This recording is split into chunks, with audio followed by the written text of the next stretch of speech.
Desde el principio de los tiempos, el hombre primitivo sentía algo más allá de su humanidad. El misterio es el motor que nos ha impulsado a avanzar como sociedad. De Isaac Newton a Albert Einstein, muchos hablaron de la existencia de una inteligencia superior. Así nacen las primeras jornadas del misterio de Zamora, que tendrán lugar en el Hotel Alda Mercado Zamora el día 24 de mayo de 10 de la mañana a 8:45 de la tarde. David Cuevas, María Hernández, Miguel Pedrero, Laura Patricia Rodríguez, Juanjo López, Nando Domínguez, Miguel Ángel Moyano y Carmela Adrial serán los encargados de intentar dar respuesta a estas y otras preguntas.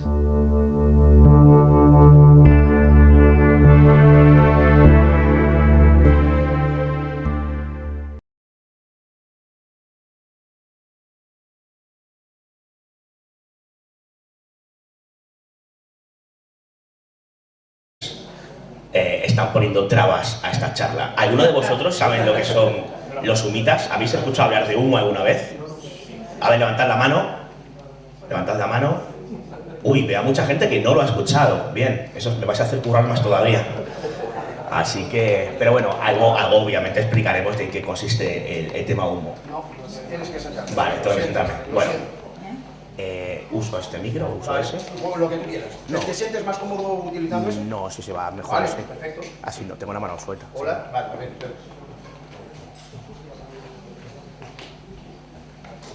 A ver ahí.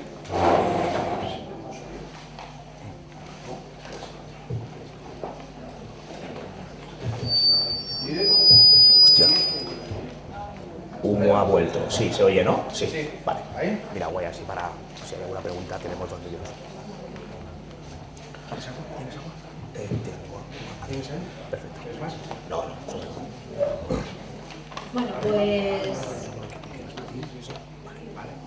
pues tenemos aquí a David, que es nuestro último amigo que ha querido venir a acompañarnos en estas jornadas, primeras jornadas del misterio.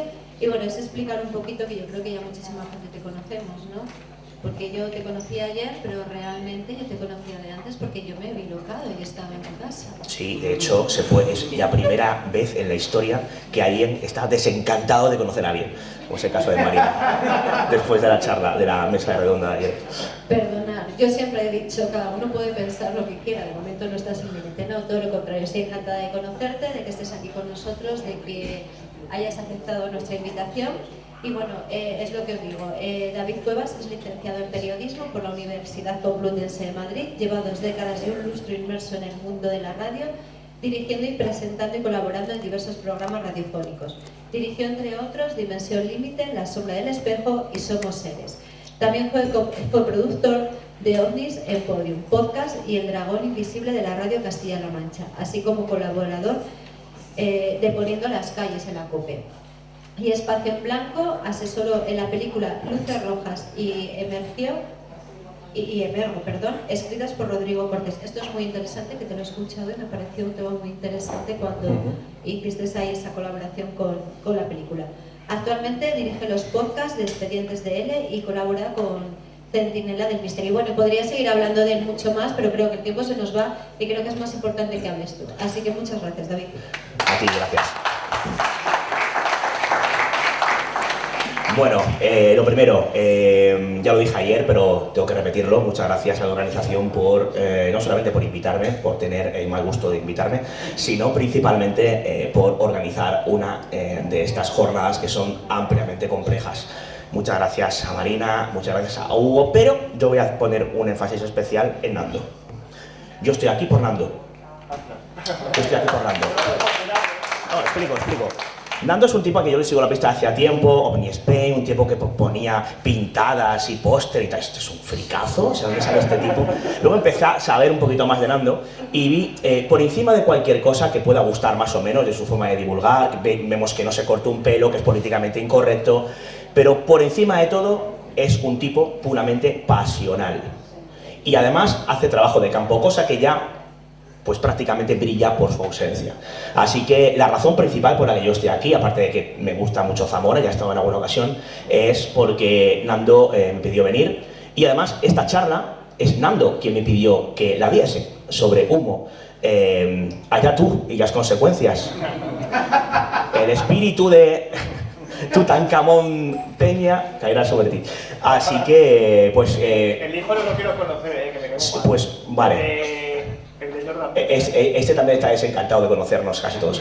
Pero bueno, vamos a empezar sin más, pero no sin antes un fuerte aplauso para la organización y especialmente para ese tío que está ahí, que es Nando Borrell.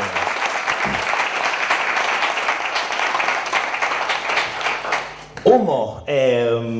Ya adelantábamos que no todos sabéis lo que es humo. Yo voy a empezar de una forma un tanto distinta. No sé si estáis al tanto de esto. Hubo, en una ocasión, dos chicas que durante unas horas mataron a JJ Benítez. Tal cual, suena. Veis ahí el anuncio, urgente, Sonia Kronfeld, y a la derecha se encuentra en estado muy grave, JJ Benítez. Bueno, claro, imaginaos la que se lió en el mundo de las anomalías, ¿no? Todo el mundo llamando a Juanjo, oye, ¿qué te pasa? No, no me pasa nada, ¿por qué? ¿No estás muerto? No, no estoy muerto, ¿soy medio? No lo soy. Bueno, pues todo esto se trataba de un malentendido, no sabemos a cuento de qué, pero esta chica y esta otra son Hilda y Sonia Kronfeld. Ellas son dos chicas de clase adinerada que se afincan en España, se empiezan, digamos, a aficionar a cuestiones muy relacionadas con los temas que hemos estado aquí hablando en estas primeras jornadas del Misterio de Zamora, y acaban de la siguiente forma. Sonia coge una pistola, le pega un tiro en la cabeza a su hermana Hilda y ella se pega un tiro a sí misma. ¿Por qué? ¿A cuento de qué? ¿Qué les hizo dar ese paso? Vale, pues esto es lo que se conoce en el mundo seriéfilo como un cliffhanger, ¿vale? Final abierto. Vamos para atrás. ¿Os suena esta foto? Sí. Vale. Esta foto se tomó en San José de Valderas en el año 1977, se publicó en el diario Informaciones de Madrid y tiene que ver con una trama relacionada con un presunto planeta llamado Humo, que es un planeta que estaría, por ahí perdido, a 14,4 años luz de la estrella Wolf 424. Esto puede sonar un poco a chufla, así de primeras, pero toda esta historia de estas fotografías que son clásicas y que todavía siguen rolando como prueba de la existencia de ovnis extraterrestres, tiene una historia que viene de un poquito atrás. Año 1966, una serie de personas se reúnen desde hacía ya algunos años, de hecho, en el sótano del famoso Café Lión de Madrid. El sótano responde al nombre de la Ballena Alegre, no sé si os suena a algunos. A ver, los más jovencitos, no es la ballena azul, es otra cosa, ¿vale? Bueno, pues empieza un señor llamado Fernando Sesma Manzano, que se considera como el primer contactado español, empieza a recibir no solamente cartas mecanografiadas, sino también llamadas telefónicas de seres que dicen proceder de diferentes planetas. Por un lado, se habla del planeta Auco y un tal Sariano, y posteriormente se habla de un ser llamado Day 98 del planeta Humo. Empiezan a comunicarse con él y con otros,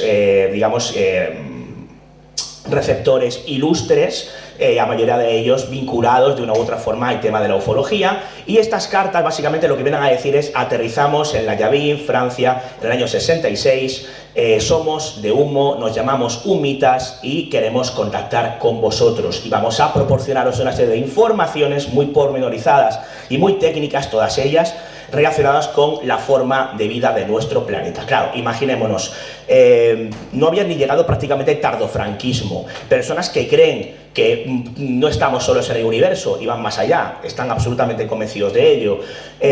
Una España gris, complicada, una España en la que había pequeños grupos de evasión como este, en el que una serie de personas empiezan a recibir en su casa cartas presuntamente mecanografiadas por seres extraterrestres o por allegados a seres extraterrestres que se estaban dirigiendo a ellos para dar información cumplida de que no solamente había vida más allá, sino que estaban entre nosotros. Esto, obviamente, para ese tipo de personas supone un cambio de paradigma, ¿no? Es muy fuerte. Aquí empieza un poco, yo creo, ese caldo de cultivo de la conspiración de yo sé una cosa que tú no sabes. Salir a la calle y ser consciente de que sabes o has sido legado de una verdad, de una realidad que otras personas no saben y les miras, ¿no? Con tu cara, digamos, condescendiente, ay, si vosotros supierais lo que yo sé, ¿no?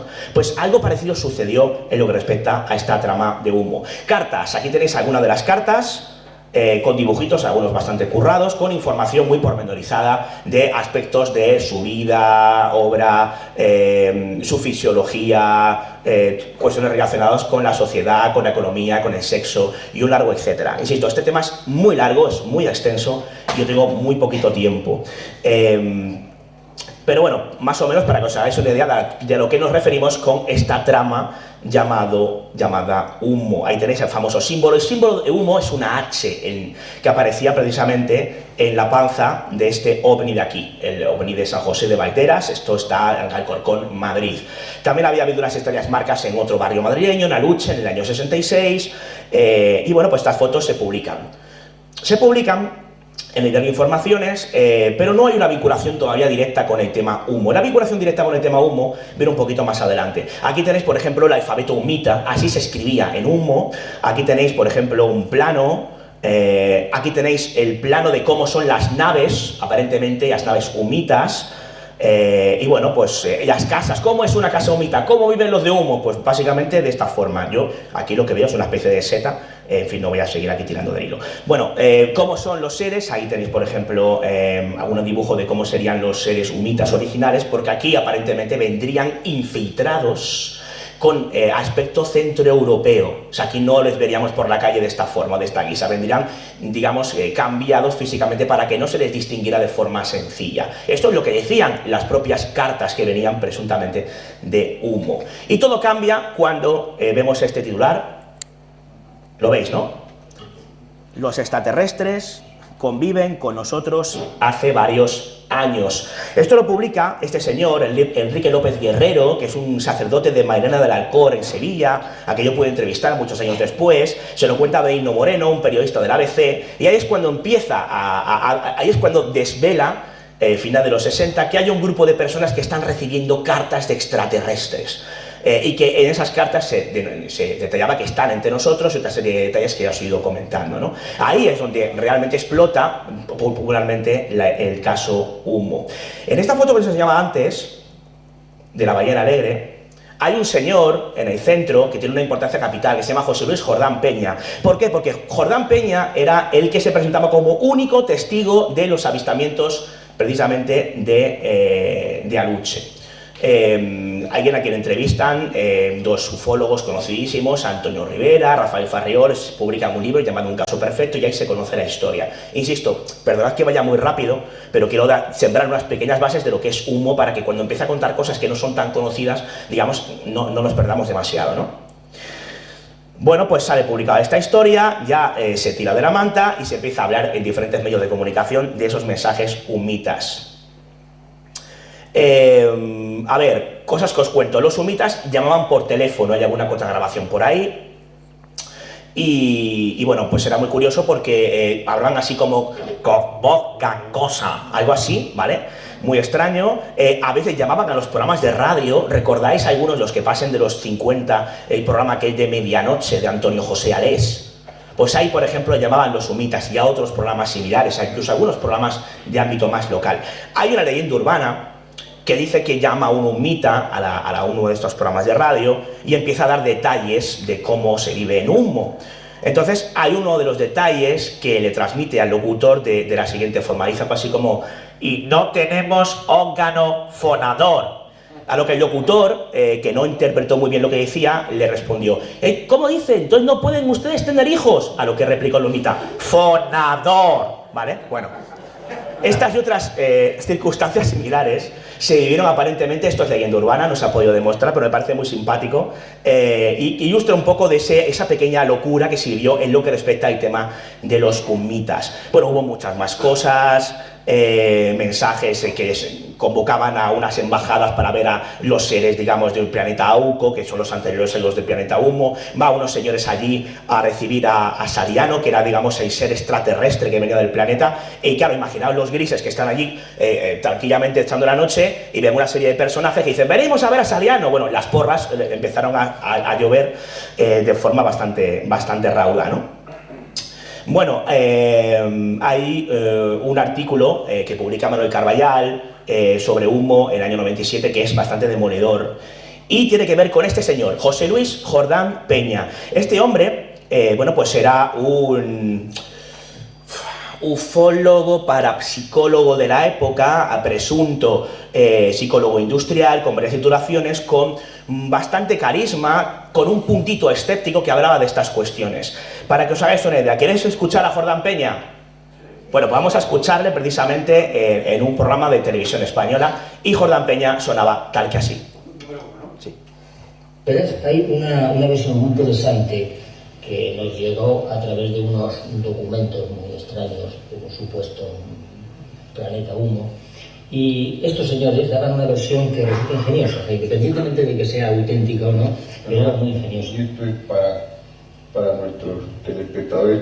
Hablamos de ello, era aquel emblema que llevaba ese ovni que se vio en San José de Valderas, era el emblema correspondiente a los sunitas, unos supuestos extraterrestres que están entre nosotros y que mantienen contacto, al menos epistolar, con varias personas. Tú eres una de ellas también, tú has recibido correspondencia. No he recibido cartas, pero vamos, he estado muy vinculado al grupo que ha recibido este tipo de correspondencia. Sí. Dije de verdad que todavía está muy difuso. Aquí las tenéis. Pues estos supuestos extraterrestres, estos supuestos sunitas, han dado mucha serie de datos técnicos sobre aparatos incluso nuevos, algunos un tanto revolucionarios, y también han dado explicaciones sobre el método de propulsión de sus naves. Está claro que sean auténticos o no. Aquí lo tenéis. Que muestra mucho ingenio en sus teorías, ¿no? Es sugestiva esa explicación. Es muy ingeniosa. Bueno, yo recuerdo incluso en el informe que no sé si tengo copia de él, pero realmente venía una descripción no solamente ya del sistema, sino además los esquemas correspondientes y yo no sé si incluso una serie de datos técnicos relacionados con la creación de este alto potencial protector, ¿no? Bueno, pregunta del examen, esta es fácil. ¿Quién es el interlocutor que le pregunta a Jordán Peña? Jiménez del Oso. Esto era del programa... tranquilo, Jordán Peña, no te enfades. Que ahora vas, calienta que sales. Bueno,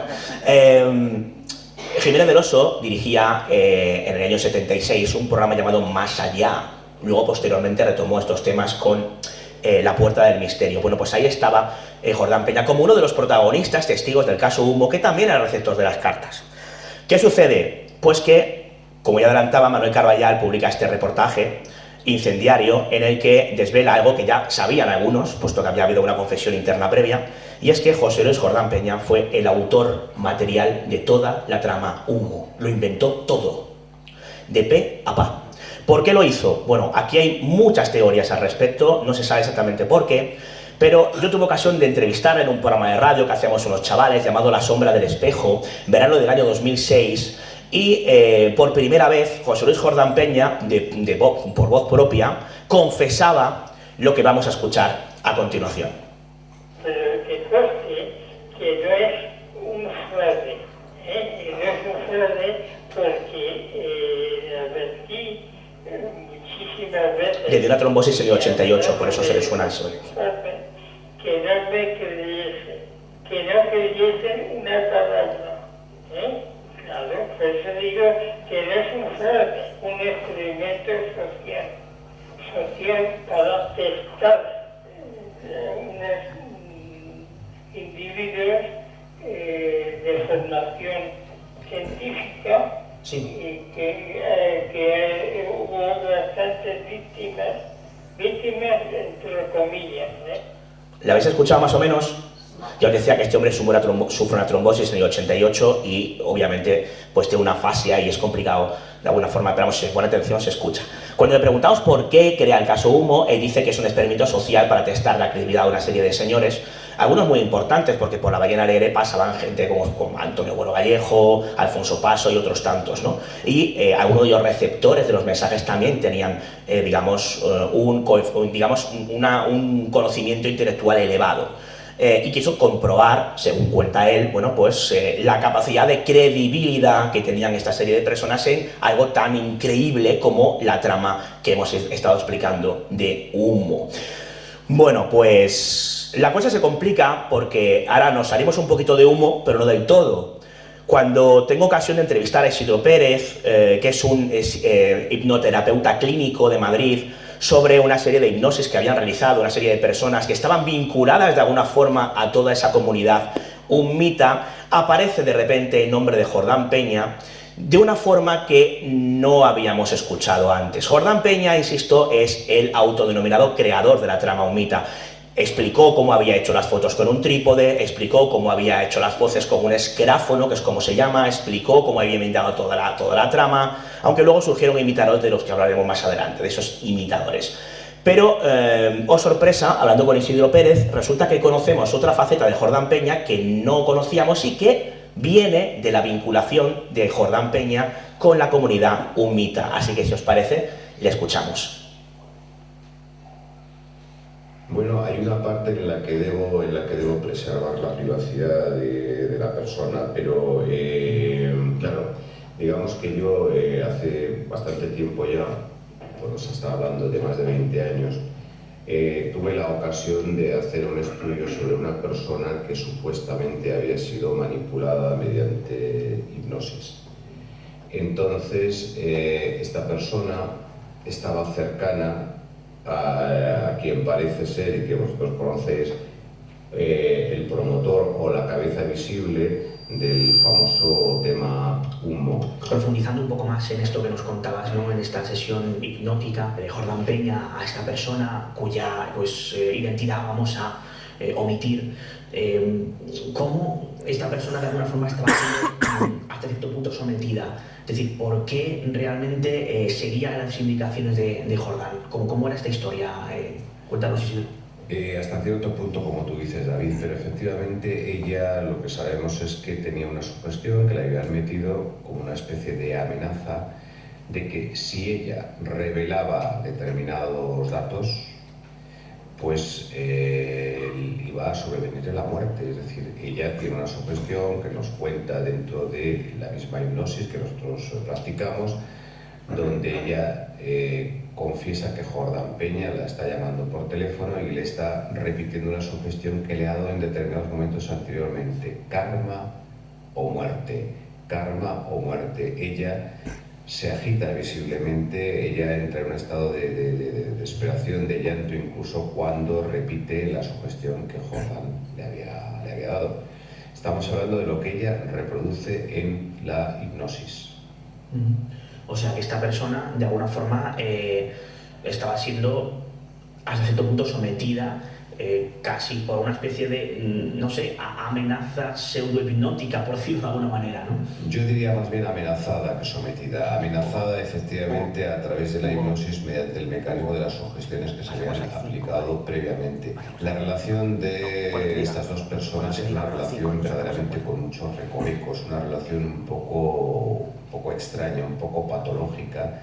Había incluso una tercera persona involucrada en todo esto también, ¿no? Otra segunda mujer, es decir, no quedaba la cosa solamente entre él y esta primera mujer, ¿no?, y esta primera sujeto. Sí, y algunas otras personas que no se sabe si existían o no. Es decir, en la hipnosis ella nos habla de otras personas que al parecer estaban dentro de esta secta, pero que nunca llegamos a saber si su existencia era real o no. Pues muy bonito. Parece que Jordán Peña se dedicaba a hacer otras cuestiones, aprovechando, digamos, la credibilidad de esa comunidad de personas que estaban convencidas de que Humo era real, ¿no? Bueno, aquí hay una trama muy complicada que voy a resumir en 4 frases. Básicamente se descubre, y yo pude constatar, que hay, digamos, una secta masoquista creada por José Luis Jordán Peña. Aquí tenemos a Mercedes Carrasco, su principal víctima, la que me dio muchísimos detalles sobre este tema. Bueno, os cuento muy rápido la historia. Básicamente, esta persona, Jordán Peña, le dice que puede solucionar una serie de problemas que tiene, de concentración a la hora de estudiar cuando era jovencita, hablamos de los años 80, si mal no recuerdo, años 70-80, y bueno, pues le dice que tiene que someterse a unos pases magnéticos. Entonces cuando ella acude a la consulta de Jordán Peña, que bueno, pues era psicólogo y también hacía a veces de hipnólogo, le dijo que tenía que desnudarse. Ella dice que no está dispuesta, Jordán Peña insiste, bueno, finalmente queda la cosa ahí, y de repente a esta mujer le llega una carta firmada por un gurú de la India, que viene a decirle algo así como que, puede decirle cosas de su futuro, de su pasado, por, enviando, no sé si eran 5 o 10 pesetas de la época, una dirección, tal cual. Bueno, pues esta señora cree en estas cosas, lo manda y le recibe una carta dictándole todo tipo de detalles. Cuando esta persona comparte esto que le había sucedido con varias personas, entre ellas Jordán Peña le dice que le interesa también tener como comunicación del famoso, de esta especie de gurú. Entonces, bueno, pues parece que Jordán Peña le escribe, según le cuenta, y entonces Mercedes recibe una carta de este gurú diciendo que Jordán Peña es una persona que ha tenido una serie de problemas importantes, que se ha portado muy mal con las mujeres en una época pasada y que la ley kármica tiene que hacer de las suyas, con lo cual tiene que serle infligido todo tipo de castigos de tipo masoquista, y ella ha sido la elegida. De no hacerlo, la muerte, o sea, el karma, le sobrellevará, digamos, sobre su cabeza.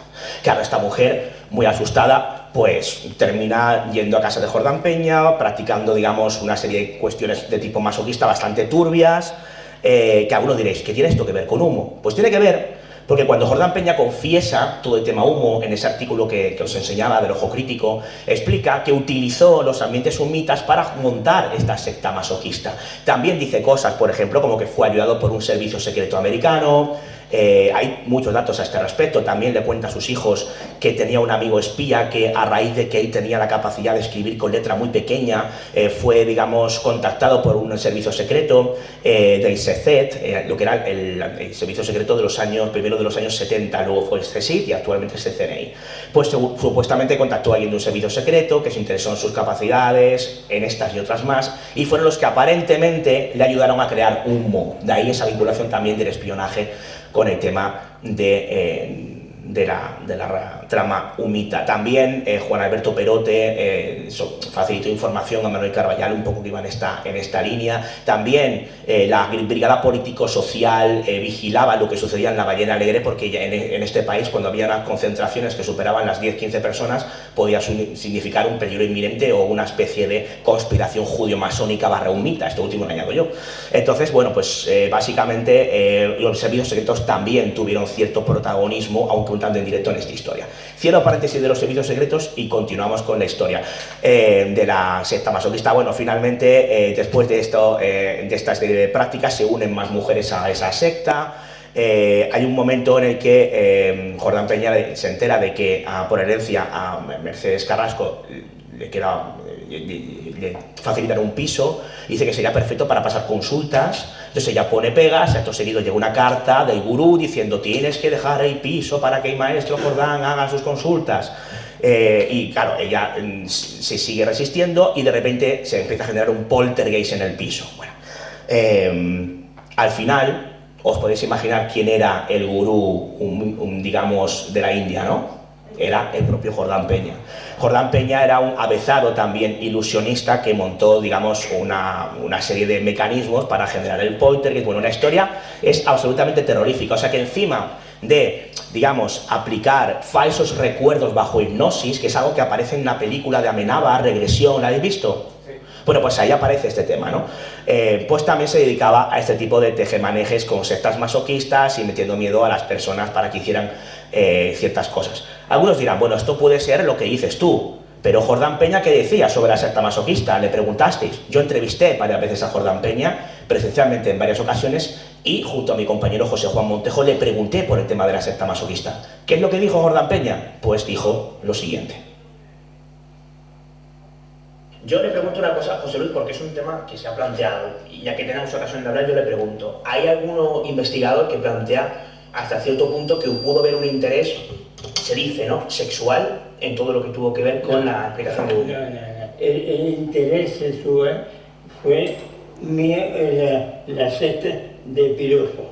No tuvo nada que ver con humo, ¿no? Uno tendría que ver con el asunto humo, porque en la primera, en la otra sexual, es sexual mía.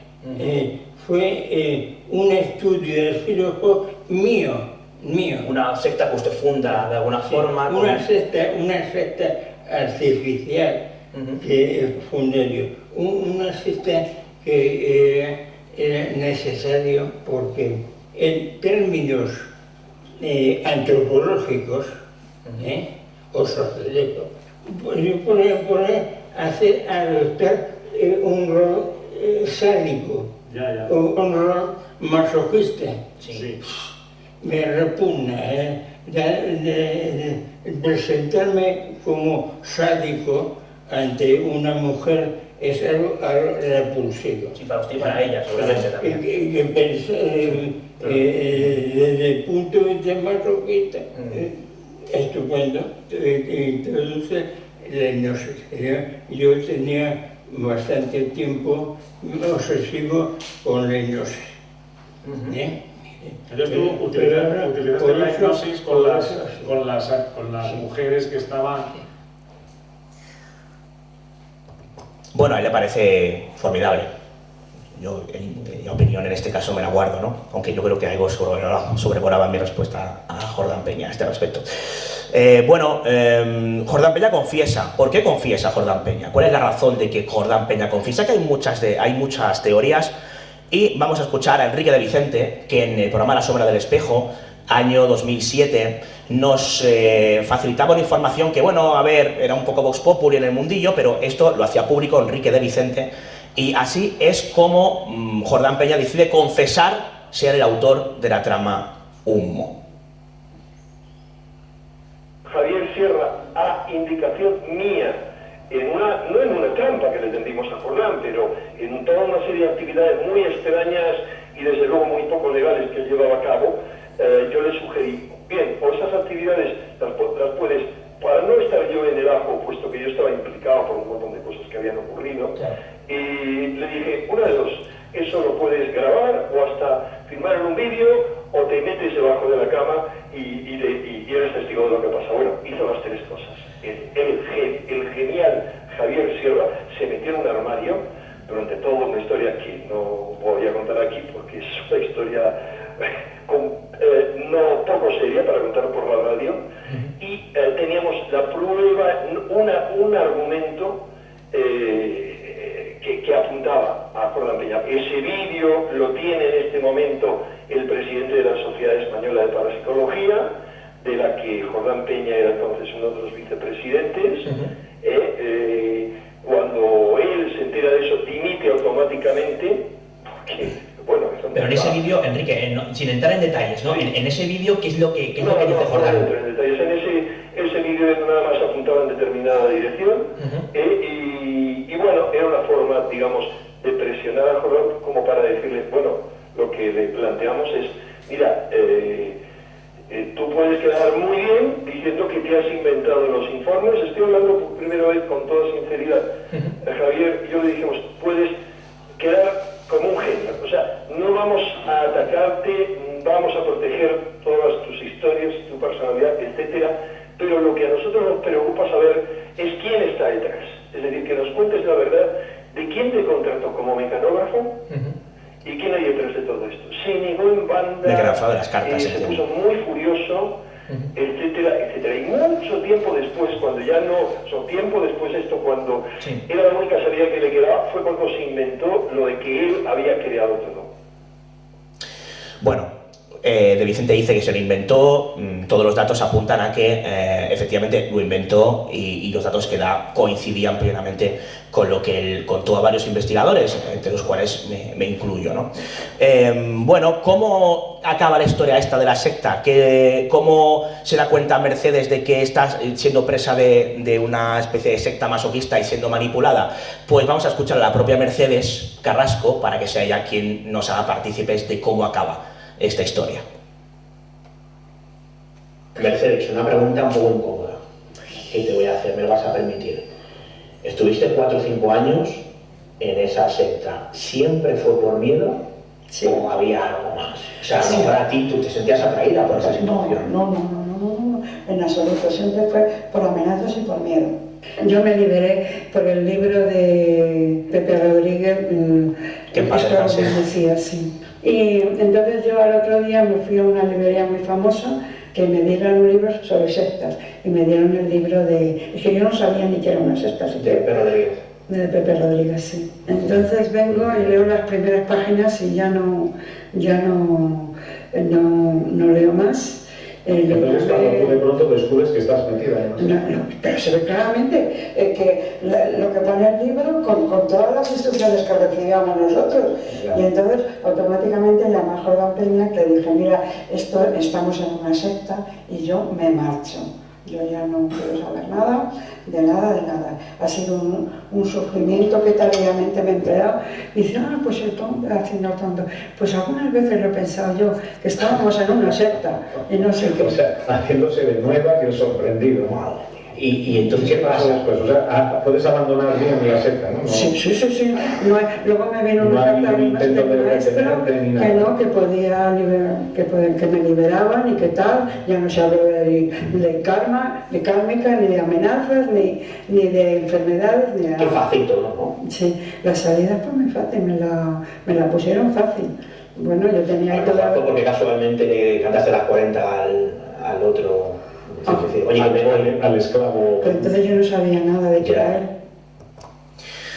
Bueno, pues ahí tenéis esta historia un tanto turbia, pero que tiene que ver con el creador de Humo y que utilizó precisamente el tema Humo para crear esta secta. No solamente lo reconoce en alguna u otra ocasión, sino que en la propia confesión que hace relaciona ambas cosas, ¿no? Y está José Juan Montejo precisamente en la entrevista que hicimos con Jordán Peña en su domicilio. Esta concretamente fue en febrero del año 2009. Luego hicimos otra que quiero recordar fue en el año 2013, abril de 2013, que fue la última que nos concedió, y de esa última hemos escuchado el fragmento en el que reconocía ser el autor de la secta masoquista relacionada o no, según a quien preguntemos, con el tema de Humo. Jordán Peña fallece, voy acabando.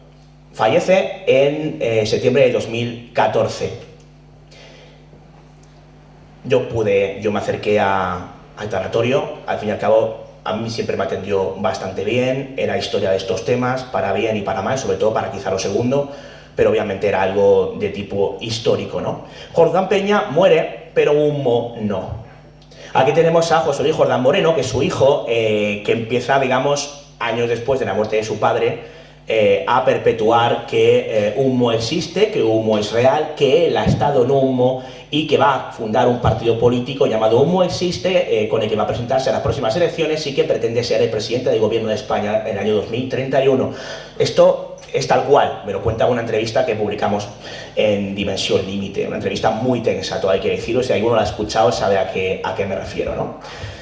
Bueno, pues Humo no muere porque uno de los principales, digamos, artífices de la familia Jordán Peña dice que Humo, pues sí, es cierto y que de hecho él ha estado en Humo. No solamente esto, sino que hay publicaciones de todo tipo, hay muñecos de Humo, ahí tenemos varios, este saludo de lado, hay también maquetitas de Humo, Humo en diferentes países, en Japón, en Rumanía, y un largo etcétera, ¿no?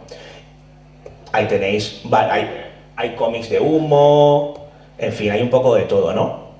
Hay incluso quien intentó utilizar el tema Humo para mandar unas postales falsas, que un compañero, José Juan Montejo y un servidor terminamos desmontando a los artífices de las mismas, que intentaron colgar una postal falsa en el caso, el diario El Caso, famoso diario El Caso, volvió en formato revista hace unos años y se publicó esto como auténtico, cuando se sabía previamente que esto no tenía ni pies ni cabeza. Bueno, la historia es un poco larga del caso. Y antes hablaba del tema de los imitadores, ¿no? Porque Jordán Peña fallece, pero Humo no lo hace. Vamos a escuchar un último audio a su hija Maite. Hemos escuchado a muchos de los implicados, que ya que escucha así de su propia voz alguna de las partes que he ido contando en esta breve charla resumida, porque insisto que Humo da para hablar larguísimo y tendido. Y Maite también pude entrevistarla y definía a su padre de una forma que yo considero bastante interesante y muy certera para que entendamos la dimensión del personaje que creó la trama española ufológica más internacional de nuestra historia. Igual que alguien que se presenta ante toda España como el abogado del diablo, la persona que busca el fraude y la explicación científica, el escéptico, y esa es la imagen social que tiene, o la imagen en los medios de comunicación, y por detrás tiene uno de los fraudes más importantes pues el fraude de Humo. Esas dos caras las ha tenido siempre, o sea, tenía dos, dices tú 1000 caras, sí 1000 caras pero realmente eran dos caras, o sea, se presentaba socialmente o de cara a la galería era una persona y en la trastienda hacía exactamente lo contrario. Un símil cinematográfico podía ser el hombre de las 1000 caras. Sí, no, decíamos, pero realmente más que 1000 caras, que sí que eran 1000 vertientes, pero eran dos caras, o sea, tenía una cara de cara al escenario, o sea, en el escenario y en el camerino era, eso es, en el camerino era otra persona diferente. Entonces, claro, eso lo ves con ellos de las sectas. Por un lado, se presenta como el que desprograma, como el que tal, y en la trastienda o en el camerino tiene una secta montada. Se presentan todos los programas como el escéptico y el buscador de la verdad y del fraude de la explicación científica, y por detrás tiene un fraude montado. Y en la esfera personal lo mismo. O sea, se presenta ante los niños como el padre estupendo, maravilloso, que hace magia y tal. Y efectivamente, o sea, que yo tenía muchas amigas que me decían, es que yo quiero un padre como el tuyo. Y me decían, si tú supieras, yo no sé lo que es un padre, ni como el tuyo, ni como ninguno. Durísimas palabras de Maite, que obviamente no está alineada con su hermano y sabe perfectamente que el tema Humo es desde un minuto uno un fraude, ¿no? Y cierro hablando de los imitadores. Eddie González, no sé si os suena de algo, es el fundador de la secta del Waze, una secta, bueno, pues bastante peligrosa, destructiva donde las haya, en la que hubo abuso de menores y en la que este señor, que diréis que tiene que ver esto con Humo, pues este señor no se le ocurre otra cosa mejor que hacer que grabar a alguno de esos niños el símbolo de Humo con digamos, un hierro candente en los brazos, porque él quería, digamos, transmitir la filosofía humita para desarrollar o incrementar su discurso pro extraterrestre, puesto que del Waze tenía, digamos, una trama detrás, aparente trama detrás, por la cual íbamos a ser salvados por estos seres, y así fue captando diferentes chavales, algunos de ellos muy pequeños. ¿Cuáles son las consecuencias de algo como esto? Pues por ejemplo, que el propio José Luis Jordán Moreno, el hijo de Jordán Peña, siendo un adolescente en el colegio, un día llega a su casa y dice, oye papá, mira, que unos chicos me han pasado esto, que es una especie de excursión que van a hacer de un grupito, échale un vistazo porque quiero ir. El padre lo ve y se da cuenta de que es un panfleto publicitario de una excursión del grupo Edelweiss. Jordán Peña, que conocía perfectamente el grupo, llama al colegio, pega una reverenda tremenda y obviamente le dice a su hijo que ni se le ocurra ir. Si él llega a meterse en ese grupo sin el permiso de su padre, puede que el hijo de Jordán Peña hubiera sido víctima del tipo que creó una secta en base con los postulados de la invención de su padre. Lo cual aquí vemos la importancia capital que tienen los imitadores, que a veces nos centramos solamente en los malutos que se encargan de generar historias fraudulentas y que pueden hacer mucho daño, pero cuidado con los imitadores porque a verlos, haylos. Y para muestra un botón, la clínica de Cañuelas, muy cerquita de Buenos Aires, ahí una serie de personajes decían poder curar a la gente practicando la medicina humita. Fueron varios los que acudieron allí y fueron varios los que murieron en el intento. Esto es tal cual. De hecho, en la fachada de la propia clínica había un platillo volante, ¿no? O sea, aquí tenéis algunas de las fotos. Aquí tenéis a los implicados y al principal responsable, que es Carlos Jerez. Ahí tenéis una foto más grande, ¿no?, del platillo al lado de ese lugar donde aparentemente se curaba a personas que iban allí con la fe de que iban a ser curados con una medicina extraterrestre basado en la información médica de las falsas cartas de Humo. Esto también sucedió, ¿no? Y bueno, podría hablar mucho más, pero algunos diréis, Bueno, ¿qué pasa, ¿no?, con las hermanas Kronfeld? Bueno, si queréis, aquí tenéis un QR, hicimos un programa en Dimensión Límite llamado Las Víctimas de Humo, Jordán Peña, el hombre de las 1000 caras, y aquí están, digamos, toda la historia contada y desarrollada en un programa de 3 horas y pico, de una forma mucho más extensa que como lo he hecho yo aquí, obviamente. Así que si queréis escuchar toda la historia y todas las voces de parte de la historia que he contado aquí, aquí tenéis este QR, lo dejo aquí durante unos segundos por si alguien quiere aprovechar y, bueno, hacer la foto o sacar la aplicación del QR, que vale para algo más que ver el menú del bar de la esquina. Y bueno, pues, ¿cómo acabó la historia con las Kronfeld? Acabó como os contaba, una mata a su hermana y se pega un tiro. ¿Qué tiene que ver con Humo? Que las hermanas Kronfeld se obsesionaron con la historia de Humo, porque un personaje parecido a Jordán Peña empezó a meterles en la cabeza ciertos parámetros o ciertos preceptos relacionados con Humo, un imitador de Jordán Peña, y las convenció de que podían buscar un lugar mejor más allá de este, y entre otras cuestiones, más allá del hecho de que tampoco estaban muy en sus cabales, visto las cosas que hacían, como decir que Benítez se moría, pues fueron algunos de las causas de que acabasen enajenadas hasta el punto de matarse una a otra y pegarse un tiro. Y esto sucede por el hecho de que ciertas personas imitan a personajes como Jordán Peña en tramas similares a las de Humo. Con lo cual hay que tener mucho cuidado con estas historias, porque en ocasiones son más turbias y pueden generar más daño del que pueda parecer, y ante esas historias, obviamente, toda prevención es poca. En este libro, lo tenéis por ahí, explicado, tenéis toda la historia contada, hay un capítulo muy completo en el que se cuenta esto y muchas más cosas que aquí he tenido que resumir mucho. Y bueno, pues básicamente eso es lo que os quería contar. Creo que lo he hecho en menos de 50 minutos y resumir una trama como esta. Quería introducir algunos elementos nuevos o no especialmente conocidos relacionados con Humo en este breve tiempo. No sé si lo he conseguido. Y no sé si hay opción de que veáis un vídeo para cerrar la charla. Vamos a intentarlo. Vamos a intentarlo. Concentrémonos con la energía humita. Por favor, todas las vibraciones buenas para intentar... A ver, yo tengo muchas preguntas. Vale, bueno, creo que ha acabado rápido para que haya preguntas. Pero bueno. Yo tengo que decir que cuando yo lo he pasado, me pegaron de la vista y estuve en trabajo durante 21 días, me puse Dimensión Límite y me puse, dije, este es el momento para escuchar todos estos casos, y tuve me puse en plan de información de Humo, y voy a informarme un poquito sobre el tema de Humo. Siéntelo, pues. Digo, porque me parece muy interesante, pero tengo muchas preguntas.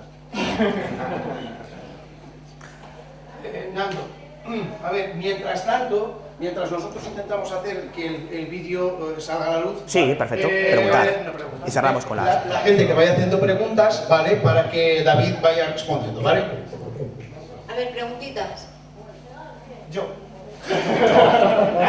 Deja a la gente, Nando. David, hazme un favor, arrímate un poquito para allá, porque si no te importa, ya lo pasa. No se me escucha. Bueno, si me no, pero me va a traer el micrófono. Hola, David. Bueno, primero darte la enhorabuena porque comprimir en 50 minutos escasos un tema que podría dar para horas, eso sí que es un auténtico milagro. José Luis Jordán Peña, posiblemente un psicópata, un depredador sexual, un narcisista, y con un armario en su casa que ocultó, según decía su hija, 1000 secretos. ¿Qué crees que encontraríamos si abrimos ese armario que tenía José Luis en su habitación? Gracias. Esto os juro que no está preparado. A ver, estoy flipando. Porque yo traía 8 audios. Y uno de los audios nos lo hemos saltado, ¿verdad? Hugo da fe, que es el audio número 4. Doy fe que hemos saltado un audio. ¿Podemos escuchar el audio o ahora mismo es complicado? Pregunto. Oye, la culpa es desde los milagros, ¿eh? A mí no me... ¿Dónde está el culpable? Tú hoy no cenas. Eso. Uy, menudo has dicho. Espera, el número 4, ¿verdad? Sí, creo que era el número 4. Sí, Escuchemos a Maite Jordán, la hija de Jordán Peña, respondiendo la pregunta de Juanjo. Mejor que hacerlo yo, que no haga directamente la protagonista directa, que parece que estaba esperando a que tú preguntaras, porque nos hemos saltado literalmente ese audio de la charla por agilizar un poco los minutos. Esto es lo que decía Maite Jordán al respecto. Sí, es verdad que yo muchas veces cuando mis padres se iban y tal, pues claro, lo más atractivo de la casa era el teléfono, que cogía el teléfono y me ponía a llamar así en barra libre, y luego el armario de mi padre. Entonces el armario de mi padre lo repasaba de arriba abajo y entonces allí había cosas. No sé decir, tampoco no estoy segura de qué es lo que había. O sea, ahora mismo, pero en el armario ese lo tenía yo más que trillado y ahí había muchas cosas de humo. Pero tampoco creo que yo supiera lo que era humo por lo que había ahí guardado, sino porque era algo que yo sabía. Pero ya digo, en mi casa no sabían que yo sabía, o sea, ni era una cosa que se hablara, que se revelara. ¿Y nunca se te ocurrió preguntar? No, yo a mi padre, nunca. ¿Y con tu hermana hablas del tema? Nunca. Tampoco. ¿Y qué más había en ese armario? Pues ya digo, había cosas relacionadas con humo, había cosas relacionadas con su infancia también. Él era muy ordenado, al contrario que clasificaba todo, tenía todo muy ordenado y clasificado. Entonces había carpetas que eran escritos suyos, cosas suyas, colecciones suyas, y yo pues me dedicaba a examinar todo lo que tenía ahí en ese armario, que para mí era el cajón de ¿Había Payola. correspondencia normal, digamos, de cartas por correo recibidas sobre temas variopintos? Sí, había de todo. Ufológicos para Sí. Cuando hablas de humo, ¿recuerdas algo concreto de esos papeles que miraras en el armario? Es que no recuerdo, ¿sabes qué pasa? Es que son esos recuerdos que no quiero yo viciarlo, porque no me acuerdo de cosas concretas, que sí había, por supuesto. ¿Y que dónde estaban guardados? Sí, ahí había cosas. ¿Había fotos, había imágenes también en el archivo? ¿De qué recuerdas? Porque al ser algo más visual quizás sí que recuerdes. Es que había tantas cosas que es que no sé, o sea, de todo. ¿Y no hubo nada que te llamara la atención, que dijeras como que te marcara, que dijera por lo extraño, por lo estrambótico, por lo surrealista, por lo que fuera? Si es que yo salía al armario mejor que o sea, yo iba muy a menudo, o sea, cada vez que parecía ya digo, yo me lanzaba al armario.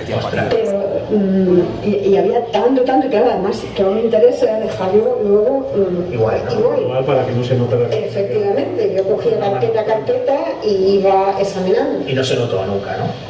No lo sé, si se notó no tuve, si se notó, no tuviste repercusión así tal. Bueno, tema... Afortunadamente, porque eso hubiera sido muerte, ¿no? Bueno, no sé si responde en parte, y eso incluía algunas cartas del tema masoquista, de yo busco persona con látigo, y yo buscaba, decía, ostras, yo soy jovencita, pero esto medio lo entiendo, esto qué leches es, ¿no? Así que en ese armario en el que había muchas cosas relacionadas con humo, también había cosas relacionadas con la secta masoquista de la que os está hablando un ratito en la charla. Desconecta un poco el micrófono, por favor. Vale. ¡Desconecto! Ahí, desconectado. ¿Más preguntas? Yo quiero decir una cosilla. Venga, Hay mucha Lo deja. Es que hay mucha gente a favor de humo, Juanjo Benítez, también ¿cómo se llama? Este que se supone que contacta con humo a través de Twitter y tal. Gemma Lozano, es una chica. No, en el mundo desconocido. José Luis Camacho. ¿Puede que humo sea algo más que lo que cuenta este hombre? Es decir, ¿puede haber algo más grande, entre comillas, que sea real a lo que cuenta solo esta persona? A ver, humo es mucho más que Jordán Peña. Jordán Peña fue digamos, la mecha ignífuga, fue el iniciador de todo, ¿no? Fue el fire starter, que dirían los Prodigy. Pero obviamente luego hubo imitadores, como antes explicaba. Imitadores que... El fenómeno va a nivel ya muy... Sí, pero a ver... Sí, ese fenómeno nace fuera de España y aquí se le da... Es decir, y Jordán Peña coge ese mando. La pregunta que yo me hago es, Nando, si sabemos que el inicio de humo fue un montaje, que nos hace pensar que luego de repente los humitas sí que fueron reales y digan, que están haciendo un montaje con nuestro nombre, que somos reales, vamos a aparecernos de nuevo. No sé, es como decir que en las caras de Belmez se descubre, por ejemplo, que la primera es falsa, pero en las siguientes no. Yo es que ponía la hipótesis en el centro de esta persona, pero quizá antes de podría haber alguien más, ¿o no? Bueno, a ver, hay teorías al respecto, J. Benítez lo defiende y otros tantos. Yo respeto, obviamente, ¿no? a quien considere que humo es real, pero es que tenemos todo tipo de indicios e evidencias que demuestran que no lo es.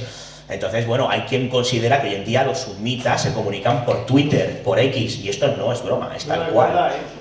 Entonces, bueno, oye... A mí me parece absurdo, no sé, yo diría algo así como lo que dijo un famoso filósofo clásico, ¿no? Si el mundo quiere ser engañado, pues que lo sea, pero la realidad es que los que nos hemos acercado a Humo y hemos hablado con muchas de las personas que estaban implicadas, que iban a la Ballena Negra original, con el propio Jordán Peña, últimamente con sus propios hijos, que decían conocer algunas historias de la trama, y otros tantos, todos, prácticamente todos, bueno, pues coinciden en que Jordán Peña estuvo implicado. Otra cosa es que, bueno, él pudo estar implicado en una parte, pero hubo otra. Señores, si un señor inventa una trama, inventa una trama. Pero se dijo que es insoportable, yo lo digo porque lo he escuchado en varios podcasts. Hola, José Luis, ¿qué tal? Si nos estás viendo. Bueno. No, allí. Sí.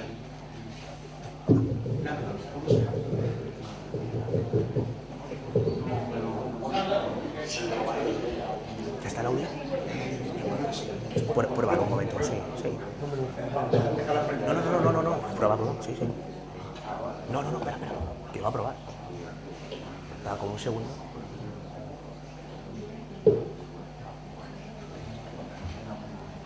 No.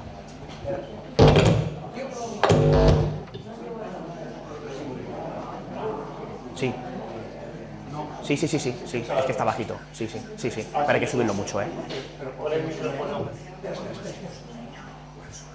Va a subirlo mucho. A ver, preguntas, mientras están aquí con artefactos sumitas. Hola. Muy buenas. Quería preguntarte cómo valoras el enfoque que se le dio en el documental de Netflix y el por qué, a mi modo de ver, han como sobrevolado por encima de este tipo de documental, sin profundizar mucho. Vale, ¿te refieres al documental de Movistar? ¿Se me escucha? Vale, espera, voy a poner. Esto parece la tocha olímpica. Música, por favor. Sí, el documental de Movistar, 3 capítulos. Maite Jordán era la protagonista. El documental se preparó justo después de mi programa de expediente de Dimensión Límite. De hecho, contactaron con la hija después y bueno, llegaron a un acuerdo de confidencialidad, que esto pues gracias a Dios yo la pude entrevistar antes, porque si no luego no me hubiera contado todo lo que me contó, ¿no? Y no voy a entrar ahora en polémicas de si lo que conté en el documental es más o menos fiable que lo que me contó a mí antes de que participase en el documental.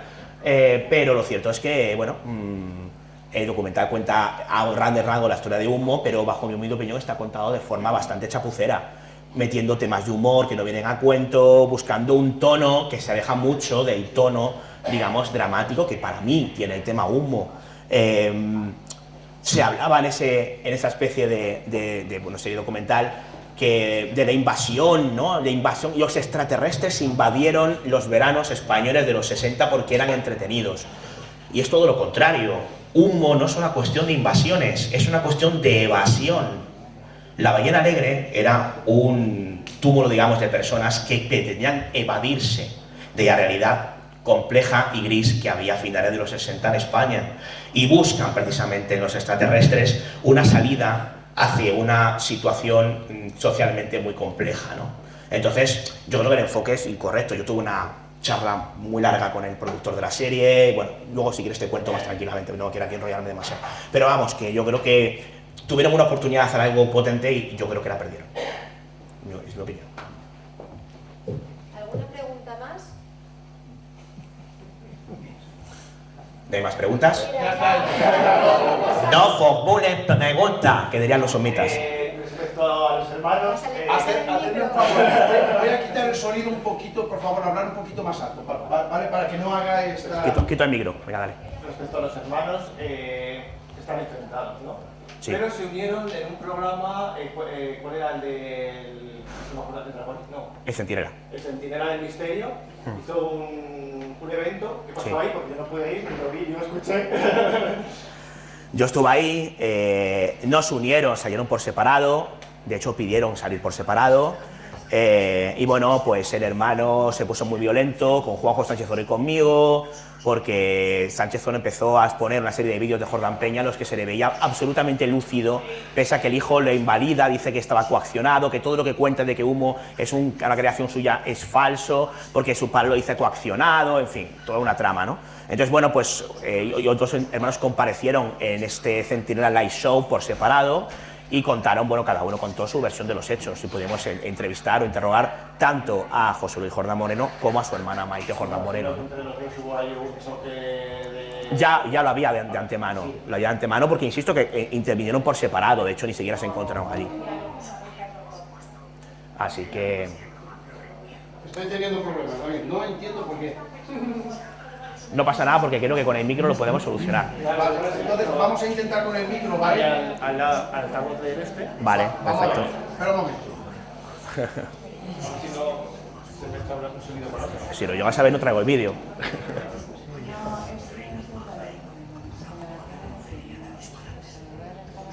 Bueno, ¿alguna pregunta más mientras tanto? Pregunta, crítica, coacción.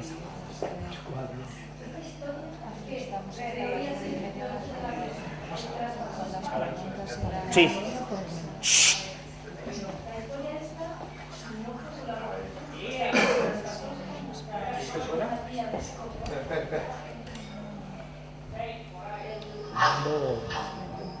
Eres tú. Suficiente. Vale, páralo ya. ¡Páralo, Paul! Vale, perdona. Pause. Te lo contaste así rápido y no me dio bien. Esta historia, dijiste que también apareció en la... O sea, pasó en España. Sí. El tema humo, las fotos famosas de San José de Valdera que hemos visto traspasan fronteras y empiezan a publicarse en diferentes libros de ufología de diferentes países. Y el tema humo tuvo bastante aceptación en Turquía, en Francia, en Alemania y en otros países. No me refiero a nivel social, obviamente, me refiero a nivel ufológico. Y yo conozco amigos que estando en Rumanía se han encontrado libros en rumano, por autores rumanos, sobre humo, por ejemplo, ¿no? O sea, ya he puesto algunos ejemplos ahí, he pasado muy rápido, pero ahí había unos pantallazos de, digamos, publicidad del asunto humo en diferentes países que no tienen nada que ver con España. Por eso me refería que, por desgracia, el tema humo es el tema de contactismo extraterrestre más internacional que tenemos y es un fraude orquestado por un personaje como Jordán Peña, ¿no? Así que... Se nos tiene que ir y quiero darle las gracias a Mabel. Que sí, ven, en serio. Mabel, te vas a resistir y va a ser peor. Tenemos que dar las gracias a Mabel porque Mabel es una persona que ha participado en este evento, también es una patrocinadora y creo que merece un aplauso por colaborar con...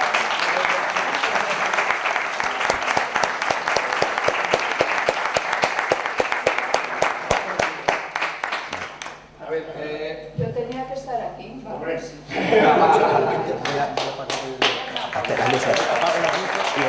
Y eras tú mismo, sí.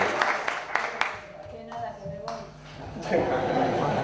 Bueno, ha quedado claro que se va, ¿no? Vale. Nando, dale al play aquí, porfa, que voy a apagar las luces para que se vea mejor el vídeo. Bueno, pues a ver, un segundo antes de reproducirlo, dejamos un segundo. A ver, este vídeo, ¿por qué? Este vídeo yo creo que viene muy al uso un poco de lo que hemos comentado, no solamente de humo, porque al final humo, gracias, al final humo es una trama en la que mucha gente cree que hay algo aparentemente extraterrestre. Todavía hoy hay gente que lo sigue creyendo y hay gente que piensa que obviamente es un fraude porque todo apunta a ello. Pero no solamente hay tema de humo. Ayer tuvimos un debate muy interesante con diferentes visiones en el que cada uno dio su punto de vista sobre la importancia real de lo que podía o no haber detrás de los fenómenos extraños o de los fenómenos ovni. Entonces es interesante porque es un vídeo muy reflexivo que habla precisamente de eso. Lo importante no es lo que hay detrás, sino la interpretación que nosotros demos y lo que nos aporte el fenómeno. Si alguien piensa que humo le ha hecho más feliz y no quiere creer que humo es falso, está en su derecho. Y si le hace feliz, pues ¿quién somos nosotros para decirles a esa persona que tiene que dejar de creer en algo como humo? Y al igual que pasa con humo, pasa con el tema de los fenómenos ovni. Independientemente de lo que veamos, si es extraterrestre, si es dimensional, si es arturiano, si es... son seres del futuro, todo esto se comentó ayer y se ha comentado en alguna charla de hoy. Independientemente de eso, lo importante es cómo nos afecta a nosotros y lo realmente capital es si detrás de todas estas cuestiones, más allá de fenómenos exógenos o ajenos o externos, no hay mucho precisamente de nosotros mismos. Y este vídeo de la serie Expediente X, que ayer citábamos precisamente, habla de eso, y con esto cierro la charla. Así que procede, Nando, cuando quieras. Play.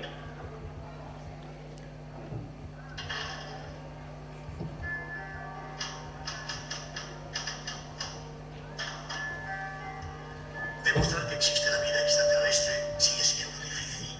Sin embargo, el cielo continúa siendo escudriñado por personas como... ¿Lo escucháis? No, ¿verdad? No solo encontrará una prueba de la existencia de extraterrestres, sino también un nuevo mundo. Hasta entonces, tiene que conformarse con un nuevo empleo. Otros buscan la respuesta en su interior. Rocky se trasladó a El Cajón, California, donde predica a los perdidos y a los desesperados. Y así, después de la muerte, el alma desciende al interior de la Tierra, consiguiendo niveles mayores de purificación, hasta alcanzar la luz en el núcleo. Suponiendo, por supuesto, que el alma sea capaz de reunir a los hombres lava. Buscar la verdad sobre los extraterrestres significa un empleo burocrático de 9 a 5 para algunos. Pues aunque la agente Diana Lesky tiene un espíritu noble y un corazón puro, sigue siendo de todas formas una funcionaria federal. En cuanto a su compañero Reinhard Mandrake, una bomba de relojería de disparates, su búsqueda de lo desconocido ha afectado tanto a su mente que aún le dan escalofríos cuando piensa cómo obtendrá algún placer de la vida. Crisis Giorgio está convencida de que su encuentro fue un mensaje para alentarla a mejorar las condiciones de su mundo y se ha volcado en esta misión con total entrega. Ah, eres tú. ¿Qué quieres? Solo quería decirte que te sigo amando. Amor, es que los hombres no pensáis en otra cosa. Luego están los que no se preocupan por los extraterrestres y buscan un significado en otros seres humanos. Pocos y afortunados son los que lo encuentran.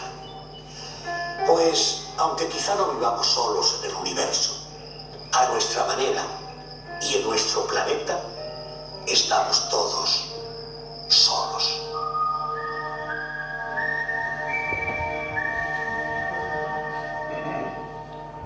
Muchas gracias.